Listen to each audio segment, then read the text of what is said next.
setelah menikah kenapa kok masih ada yang bermasalah ya? Nah, karena cocok ini kan berarti kita menilai. Yang jadi masalah apa cocoknya gitu kan. Kalau dari segi sudut pandang hipnoterapi kita melihat bahwa apapun yang terjadi di katakanlah di kehidupan kita itu ternyata katakan sebagian besar lah mungkin ya 80-90% itu adalah hasil dari program-program yang telah lebih dulu ada dalam diri kita ya. Kok kayaknya nggak beda-beda jauh ya. Begini lagi. Perasaan dulu udah nggak mau deh.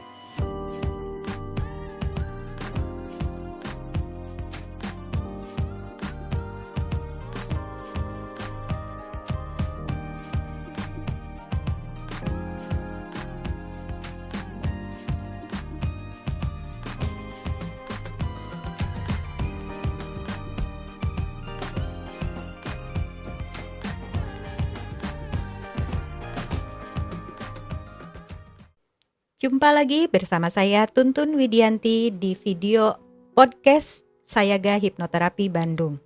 Pada kesempatan kali ini saya tidak sendiri, saya ditemani oleh Dr. Anto. Halo Dok, apa kabar nih? Halo, kabar baik Bu Widi seperti biasa, sehat selalu. Alhamdulillah. Baik Dok, untuk podcast kali ini ya, kita pasti bicara tentang isu sosial lagi nih. Ya. Nah, tapi untuk kali ini kita mau bahas tentang apa nih Dok?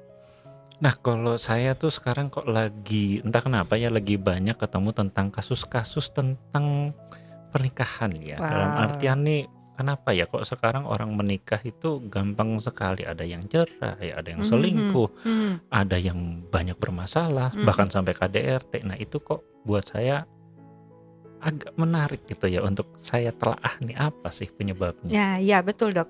Karena gini ya, kalau saya berpendapat ya, berpikiran begini, sebelum mereka menikah, pastinya kan mereka pendekatan dulu, perkenalan, melakukan perkenalan, pendekatan. Jadi kalau misalnya setelah menikah, kenapa kok masih ada yang bermasalah ya? Seharusnya kalau di awal sudah merasa cocok kan, ke depannya itu tidak ada lagi permasalahan ya, harusnya gitu. Nah itu juga menjadi pikiran saya gitu Dok gitu. Iya. Nah ini kalau menurut dokter ya sebagai hipnoterapis nih gimana Dok? Oke, sebelum saya menjawab mungkin sebagai hipnoterapis ya, apa sih kaitannya hipnoterapis dengan bahasan kita kali ini? Saya ingin menyoroti tadi ya, Ibu Widi ada bilang tadi kata cocok ya. Nah, karena cocok ini kan berarti kita menilai, terus oh cocok nih, kan gitu ya. Iya. Nah, yang jadi masalah apa cocoknya gitu kan? Kan kebanyakan orang tuh lihat, oh iya bagus gitu kan, ya Betul. bagus itu apanya gitu kan, nggak jelas nih. Nah kalau saya karena saya juga punya health coach di mana saya memandang kehidupan itu sebetulnya kebanyakan dari 6 sisi minimal ya. Nah dalam segi perjodohan ini sebetulnya juga ada 6 sisi yang bisa kita lihat. Pertama yang kita nilai nih ada 6 aspek ini ya.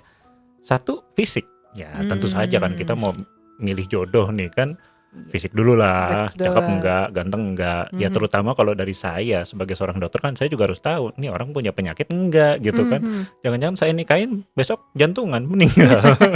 Nah itu mungkin yang dilupa tuh Dok. Nah. Orang lihatnya fisiknya luar dunia dulu gitu ya, tidak dilihat penyakit, Iya. punya penyakit atau tidaknya nih. Betul, padahal pemerintah juga sudah menganjurkan kan pemeriksaan pranikah ya, mempunyai penyakit apa, keturunan maybe atau betul, mungkin betul. penyakit lain yang tidak kelihatan, kan itu juga perlu sebetulnya. Nah itu aspek pertama, fisik.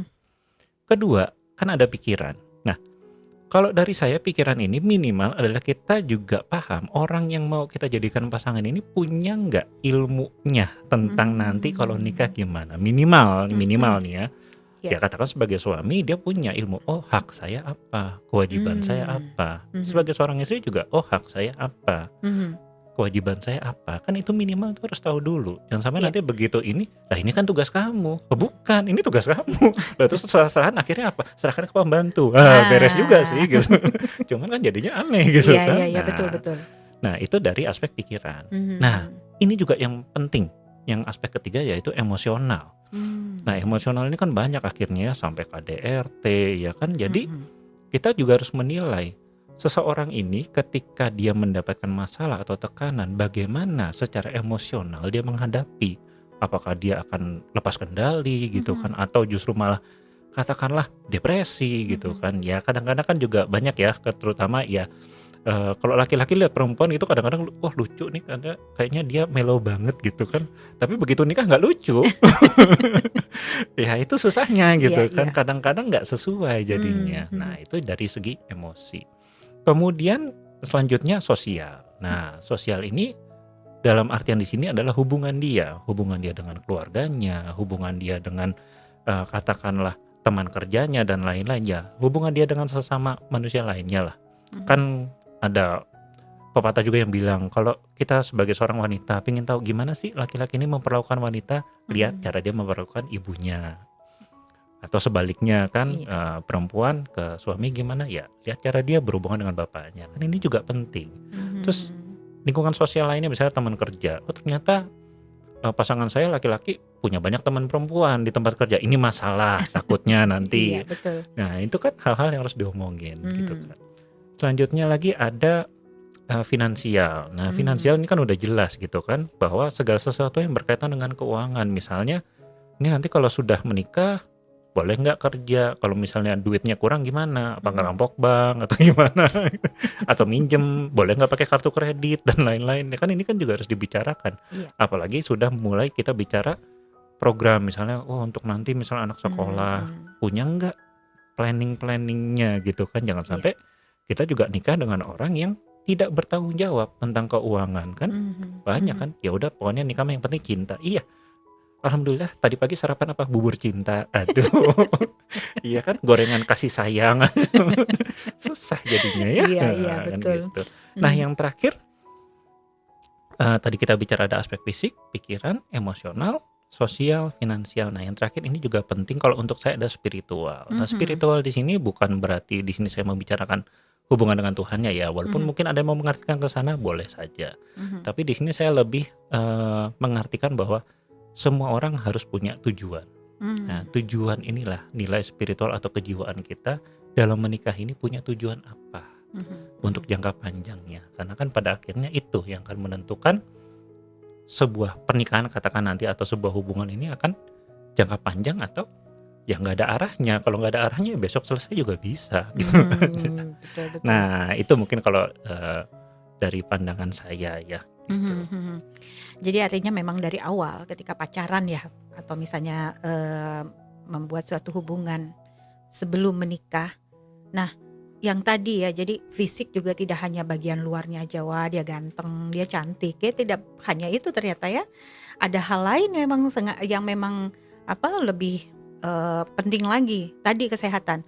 Nah, kadang-kadang kan orang juga kalau lagi pacaran ya, itu yang dilihat tuh yang baik-baiknya. Kalau sakit misal ya, "Kamu kenapa sakit?" "Enggak kok, enggak apa-apa," katanya Iya, gitu. "Kamu kenapa?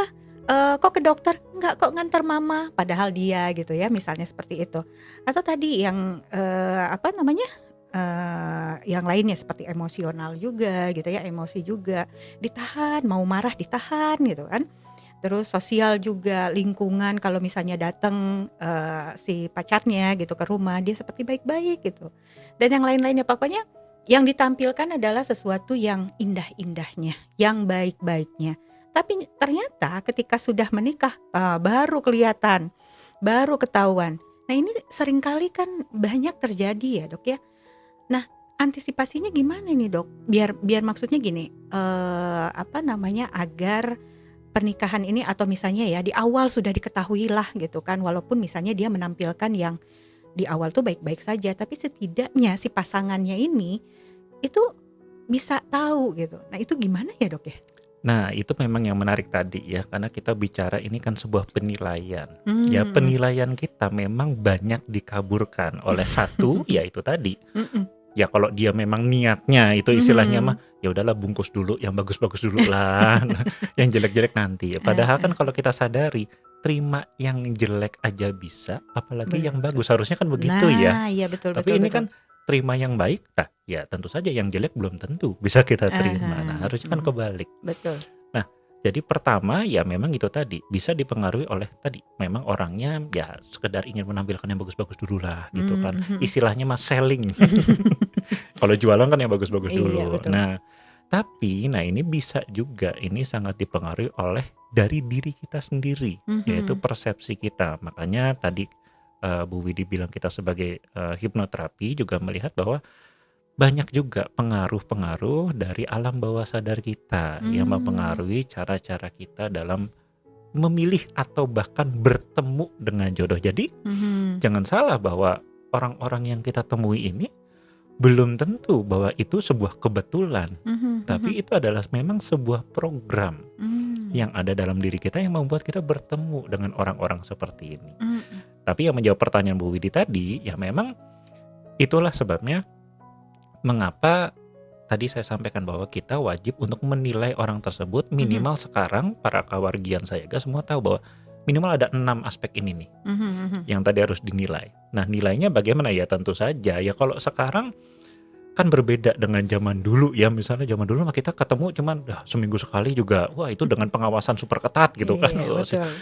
Tapi kalau sekarang masa orang udah pergi kemana-mana bisa berdua gitu kan. Mhm. Bayangkan gitu kan. Tapi kok malah nggak dapat ini penilaian-penilaian ini kok kayak Ya, iya ya betul. masih banyak yang nggak dapat. Nah itu karena Mhm. pertama dia nggak ngerti apa sih yang harus dinilai. Nah dinilai Mhm. itu tadi. Ya gampang itu tadi kita juga melihat hubungan dia tadi dengan keluarganya, dengan Mhm. bapaknya, dengan Mhm. ibunya. Mhm. Ya kalau dalam konsep keluarga dia saja mungkin ada bermasalah, ya ada perceraian, ada Mhm. pertengkaran, atau Mhm. ada bahkan KDRT. Ya kembali kita harus waspada bahwa ini mungkin saja loh bisa terjadi dalam Mmm. keluarga nantinya gitu kan. Iya iya iya. Tapi kita juga harus aware gitu Mhm. kan. Jangan-jangan saya ketemu dia ini memang itu tadi karena ada program bawah sadar kita yang membuat kita kok lagi-lagi Mhm. saya ketemunya yang begini-begini lagi. Nah Iya, itu. betul betul betul. Iya. Betul, makanya kenapa, saya juga ya ada beberapa kasus klien gitu kan, Hmm. yang datang kepada saya, selalu tidak jadi lagi menikah misalnya. Ya. Karena setelah ditelusuri ternyata calonnya itu kok mirip bapaknya ya yang suka Oh, KDRT, misalnya kan kayak gitu. Jadi memang ternyata ada sesuatu nih yang di alam bawah sadar yang belum selesai, mungkinnya masalahnya dengan ayahnya. Pada akhirnya dia menarik kok kayak begitu lagi, ya seperti itu lagi ya. Yang dia inginkan sebenarnya ingin yang apa, calon yang baik-baik saja gitu, tapi entah kenapa gitu, ada aja ketika emosi kelihatan tuh, udah mulai main fisik katanya seperti itu. Jadi ternyata itu juga ya yang mempengaruhi ya? iya betul sekali. Jadi kalau dari segi sudut pandang hipnoterapi kita melihat bahwa apapun yang terjadi di Mhm, katakanlah di kehidupan kita mhm, itu ternyata katakan sebagian besar lah mungkin ya 80-90% itu adalah hasil dari program-program mhm, yang telah lebih dulu ada dalam mhm, diri kita ya iya kecuali force majeure ya mungkin perang dan betul, lain-lain mhm, bencana musibah ya oke lah itu mungkin banyak di luar. mhm, Tapi kalau sifatnya yang kita jalani kayak itu tadi jodoh, keuangan, bahkan ya mhm, hubungan, nah ini kebanyakan ternyata adalah justru dari program diri kita sendiri. mmm, Dan bukan cuma masalah kita ketemu ya, kadang kita juga tidak punya pasangan lama. Nah itu ternyata mmm, ada juga loh iya, program dari dalam diri kita yang membuat diri kita memang mhm, ya nggak ketemu-ketemu iya gitu iya, aja. betul betul, Nggak ketemu-ketemu atau ya ketemu kok gini lagi gini lagi. Nah karena memang banyak dari kasus kita yang katakanlah berakhir dari satu hubungan ke hubungan yang lain, ternyata setelah diselidiki ya itu tadi betul, kok kayaknya nggak beda-beda jauh ya, begini lagi, perasaan dulu udah nggak mau deh, mhm, alasan putusnya gara-gara ini, gara-gara kekerasan katakan, ketemu kekerasan lagi, iya, atau selingkuh, mhm, ketemu yang selingkuh lagi. Nah makanya kalau di kita di mhm, hipnoterapi ya kita kan fokusnya lebih ke arah program kita dulu. iya, Kita tidak memperhatikan dulu untuk lingkungan dan segala macamnya, mmm, tapi kita fokus kepada program-program yang ada dalam diri kita. mhm, Kita perbaiki supaya nanti kita akan menarik orang untuk ya itu tadi yang berbeda iya, dari program-program kita sebelumnya. menarik sekali nih, Dok, ada lagi ada yang bertanya ya, Hmm. pada saya kalau misalnya, kalau begitu Apa namanya, untuk tadi misalnya melakukan program Hmm. untuk lebih perbaikan diri ya, apakah memang seharusnya sebelum menikah atau misalnya dilakukan setelah menikah? Lebih baik itu di mana? Karena kadang-kadang kan ketika mau menikah kita masih belum tahu ya, Hmm. tapi begitu menikah, wah ternyata ada yang belum beres dalam diri saya, ada yang belum beres juga dalam diri pasangan gitu. Nah ini yang harus dilakukan apakah memang program perbaikannya itu di sebelumnya, artinya walaupun kita belum tahu gitu ya sudahlah kita coba dulu gitu misalnya, atau gimana ya baiknya? Ya, kalau dalam segi medis, kalau saya bicara sebagai Mhm, seorang dokter kan tetap kita mah programnya lebih cepat lebih baik. mhm, Tapi kalau kenyataannya itu tadi, permasalahannya kan banyak orang yang nggak tahu. Dia merasa, mmm, ya oke-oke aja, saya mhm, jalan selama ini oke, fine, nggak ada masalah. Tiba-tiba pas menikah, waduh, kok tiba-tiba jadi ribet semua gini kan. mmm, Keluar tuh program-program, mungkin memang bisa saja sih program tersebut memang baru aktif mhm, atau baru ada pemicunya mhm, ketika dia nikah. Misalnya mhm, ketika hamil, mhm, ketika baru punya anak gitu kan, atau oke, ketika baru mengalami masalah finansial pas pernikahan kan bisa saja. mhm, Itu mungkin tadinya mereka sudah pikir, oke, fisik oke, pikiran oke, finansial udahlah, udah punya kesepakatan lah, katakan semuanya hal-hal mayor yang mungkin terjadi sudah punya. Ternyata ada nih yang loss juga lah ya, namanya juga manusia ya. mhm, mhm, Berencana boleh tapi ya kenyataan kan bisa berbeda. Nah di situ ya pada akhirnya ya tidak ada kata terlambat. Boleh saja, mmm, yang penting adalah mereka fokus memutuskan untuk memang masih ingin tetap bersama dan fokus ingin memperbaiki mhm, hubungan tersebut atau memang kehidupan mereka. Nah itu mhm, yang bisa kita lakukan. Jadi ya sebelum memang lebih bagus kalau mhm, memang dia sadar gitu kan, ya sudah punya gejala-gejala lah, ini iya, sebetulnya calon saya nih, saya punya kekhawatiran. Nah itu kan berarti ya mmm, udahlah iya. segera gitu kan. Jangan, ya nggak apa-apalah coba dulu atau Kalau nikah. orang orang Iya, sekarang bucin ya, iya, pokoknya apapun yang indah-indahnya diterima, yang mhm. buruk-buruknya tuh, nanti juga mungkin enggak gitu, Nah itu padahal belum tentu. takutnya kan begitu. Iya, Seringnya orang kan, ya nanti juga kalau udah nikah berubah. mhm, Ya berubah, lebih buruk. Karena tadinya tidak punya beban apa-apa, ah sekarang hah, kan, ya kalau ada apa-apa kan bawa-bawa keluarga, bawa-bawa anak, bawa-bawa, iya betul, harta gono gini, nah kan ya mhm, berubah mhm, lebih buruk mhm, bisa, sangat bisa. Makanya ya kembali lagi tadi, mhm, sebisa mungkin ketika sudah tahu mhm, di awal ya segera diselesaikan. Tapi pun bila mungkin saja baru ketahuan ketika sudah menikah, ya alangkah lebih baik untuk mhm, dilakukan terapi pada saat itu. iya, baik, jadi untuk di awal ketika, seseorang menjalin hubungan yang ingin menuju ke arah pernikahan, ada beberapa hal mungkin ya yang harus menjadi tolak ukur gitu, yang harus menjadi perhatian besar ya, yaitu adalah fisik, pikiran, emosional, sosial, fungsional, dan spiritual tadi ya. Nah Iya, itu yang harus betul-betul di ini, dan ketika memang di awal, kalau misalnya sebelum menikah sudah merasa ada gejala-gejala tapi merasa sayang, masih sayang ya dan ingin, terus melanjutkan ke jenjang pernikahan, berarti itu sudah mulai harus ya, perbaikan diri dilakukan. Tapi kalau seandainya sudah terlanjur ketika menikah, ternyata didapat ada hal-hal yang tidak sesuai dengan harapan gitu, itu juga tadi dokter Anto bilang bahwa tidak ada yang kata terlambat ya. Baik Dok, tapi ya Dok ya, ada nih ya satu nih, mmm, seringkali para remaja usia-usia pernikahan yang masih ya usianya kalau menurut saya belum matang, banyak sekali yang menikah gitu ya. Itu alasannya karena ingin keluar dari situasi yang tidak menyenangkan di rumah.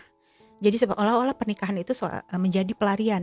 Tapi bukannya mendapatkan kenyamanan, ternyata malah lebih buruk dari kondisi di rumah. Nah ini, saya banyak mendapatkan hal-hal yang seperti ini gitu di sekitar saya. Nah itu gimana ya Dok ya? ya kembali lagi tadi ya, berarti kan kita di sini fokus kepada tadi ada kata berusaha melarikan diri Nah, oke. dari ketidaknyamanan, Ah hah. ya kan. Berarti satu hal adalah mereka punya masalah Mhm, sebetulnya, mhm.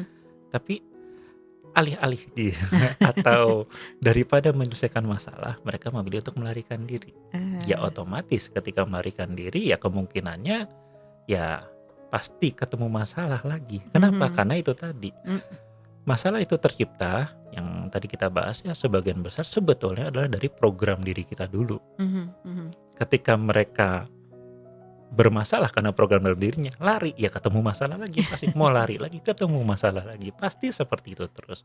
Karena itu salah satu bahasan dalam hipnoterapi adalah salah satu gejala yang bisa kita lihat ketika kita harus mulai menyadari bahwa ada program yang mungkin nggak beres nih dalam alam bawah sadar kita, yaitu adanya suatu pola atau siklus yang berulang. Nah ini yang harus membuat kita berpikir, iya ya. Nah setelah mendengar video podcast ini, saya harap ya mungkin yang mendengar juga mulai sadar nih, iya ya kok saya kayaknya begini lagi. Nah itu sudah sebuah tanda bahwa inilah sebuah pola atau siklus yang berulang. Sehingga ya itu tadi ya untuk tadi para remajanya ini ya mudah-mudahan dengan mendengar ini mereka juga sadar bahwa ya ada sesuatu juga yang harus diperbaiki. Betul. Terlepas dari tadi ya, dari apakah memang lingkungannya juga, katakan orang tuanya juga bermasalah ya, karena nah ini saya sempat menonton ya video podcast Bu Widi yang beberapa waktu yang lalu kan, bahwa di balik setiap anak yang bermasalah ada juga orang tua yang belum selesai dengan masalahnya. Nah ini kan berarti sebuah siklus juga yang selalu berulang. Nah, tergantung dari kita mau mutus di mana, apakah di orang tuanya atau di remajanya.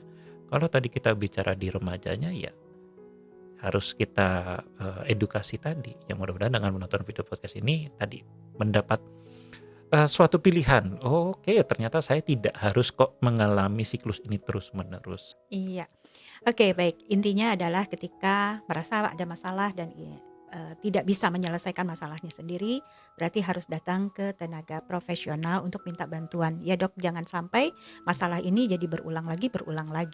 Gitu. Betul sekali. Nah, mungkin itu saja dok. Ada tambahan untuk kata terakhir? Untuk dari saya itu tadi, bahwa selalu saya sampaikan bahwa kita tidak perlu malu ya ketika kita mempunyai masalah mungkin yang di masyarakat kadang dianggap tabu, yaitu tadi masalah hubungan keluarga, masalah dengan anak dan segala macam. Ya kita harus pastikan bahwa itu juga ada penyebabnya adalah dari program kita sendiri atau bawah sadar kita yang sangat bisa untuk kita selesaikan. Kita belum bicara memang anaknya bandel atau katakanlah memang lingkungannya bermasalah dan lain-lain, tapi kita juga harus sadar bahwa kita punya peran dalam menciptakan masalah ini, dan itulah yang bisa kita selesaikan. Ya, baik. Terima kasih sekali dok. Sangat mencerahkan.